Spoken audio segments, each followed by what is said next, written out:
Hi everyone. So today I'll be teaching you how to make meshes in Abacus using some inbuilt tools, and then I'll explain how to extract these meshes to MATLAB and use it in your in-house solver that you have created using MATLAB, because there is very few options of open source meshing in MATLAB itself.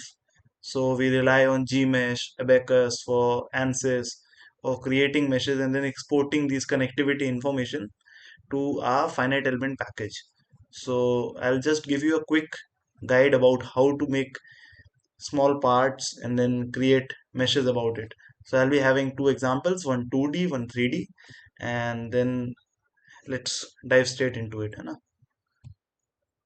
So this is our Abacus 6.14. So we start with standard explicit model. We go to creating part. So first we'll create a 2D part. So we can select all these options. Approximate size is 200, and then I'll create a circle using 3 point. So this will be my center, my first point, and my second point. And then for the remaining part, I'll draw a line.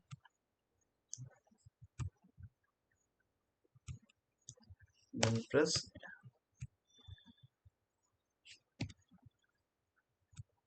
So this is a planar shell. It's a quadrant of a circle with radius 20 units. So after making part, we go to this drop down, go to properties, and then we put some random properties, doesn't matter, because anyhow we just need the mesh. So let me just put some numbers here. Poisson's ratio is 0.3. Okay. Then after property, we just select all these things in order. So now we go to assembly.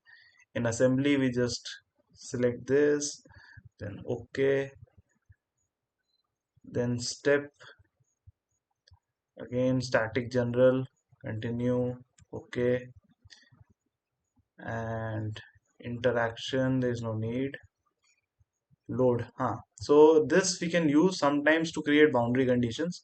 Let's say I want to have these elements at the curved edge, so I just want to differentiate between the curved elements on the boundary and the straight edge elements. So I'll just create a boundary condition.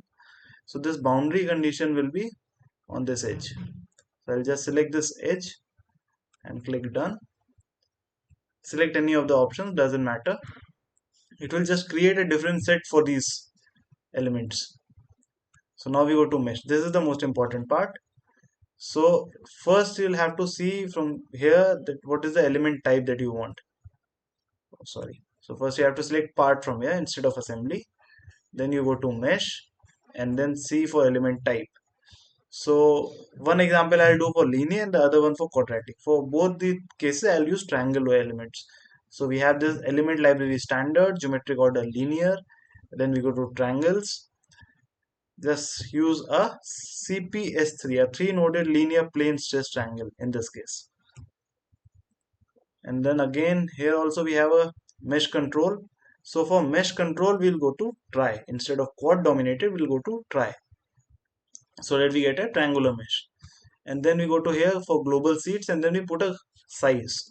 So the maximum size of a triangle can be 20. Then we'll have just two triangles. And for curvature control we have these options, how much curvature you want it to have, because with increasing curvature the approximation property significantly reduces in finite element methods. So you'll have to be very critical about selecting this parameter. I'll just have a preset of 0.1. And then minimum size control. For minimum size control we want to have almost all elements of same size, so I'll do a 0.99.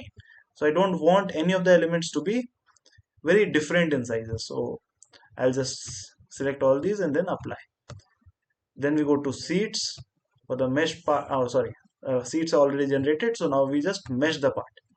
So we can see we have two triangles.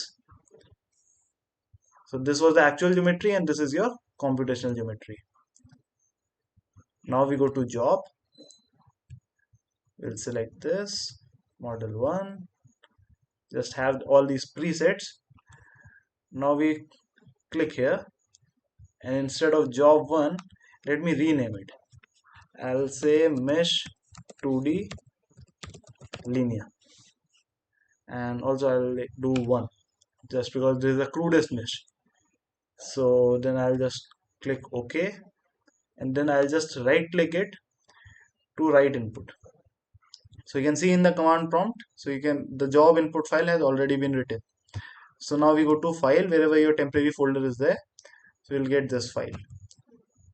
So this is a mesh part having 4 nodes and 2 elements, and this n set and element set actually is giving you the boundary elements. Since here both the elements constitute to the boundary, so you have both the elements 1 2, but in the finer meshes you'll have some elements on the boundary and the other inside.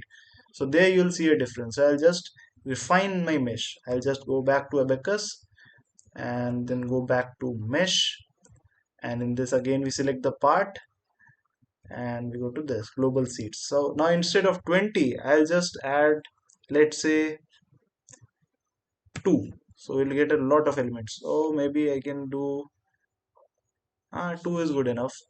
I'll just apply,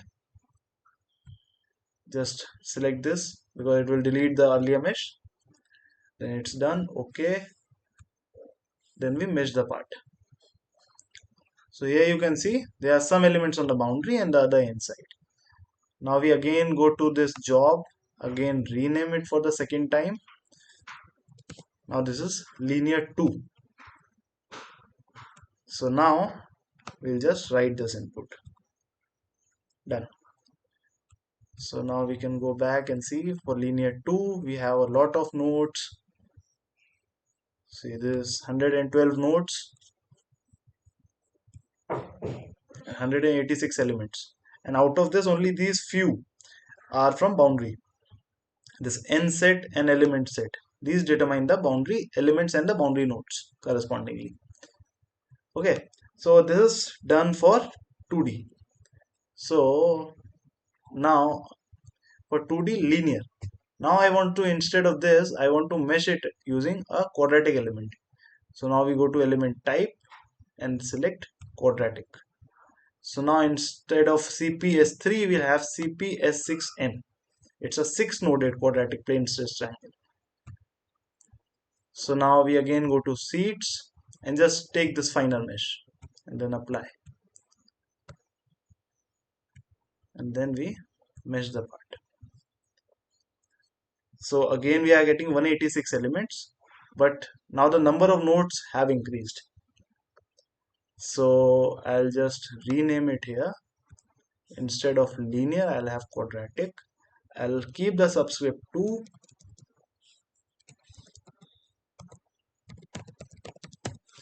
quadratic 2, and then we click OK, and then we write the input. I'll just quickly do one more difference. So we go to mesh part, and then instead of 2 I'll select 20 so that you can see a difference. Now I mesh it. So now you can see these curved triangles. It, instead of 3 nodes it is having 6 nodes. So it is much closer to the curved edge than the linear counterpart. Plus it also have higher approximation properties. So this feels much beneficial to use for whenever we are dealing with curved geometry. Instead of straight edge elements I can have some curved elements at the boundary. This I'll save as mesh quadratic 1.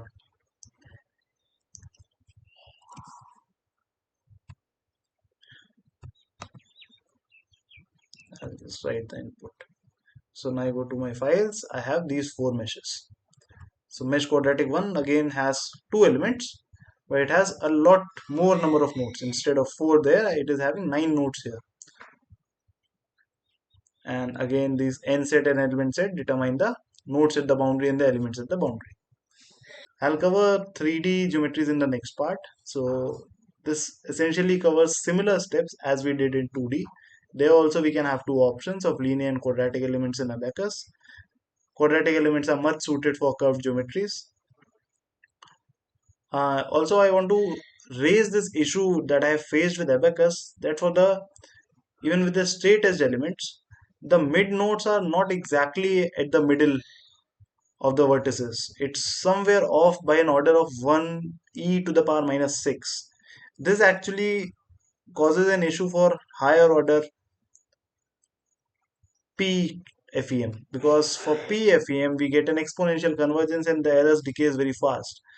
But we have this bottleneck because the straight edge elements are not totally straight edge, so we can have this issues that the error are not going below certain values, not going below 1 e to the power minus 6, which is not ideal. So we essentially want a straight edge element to capture a quadratic exactly.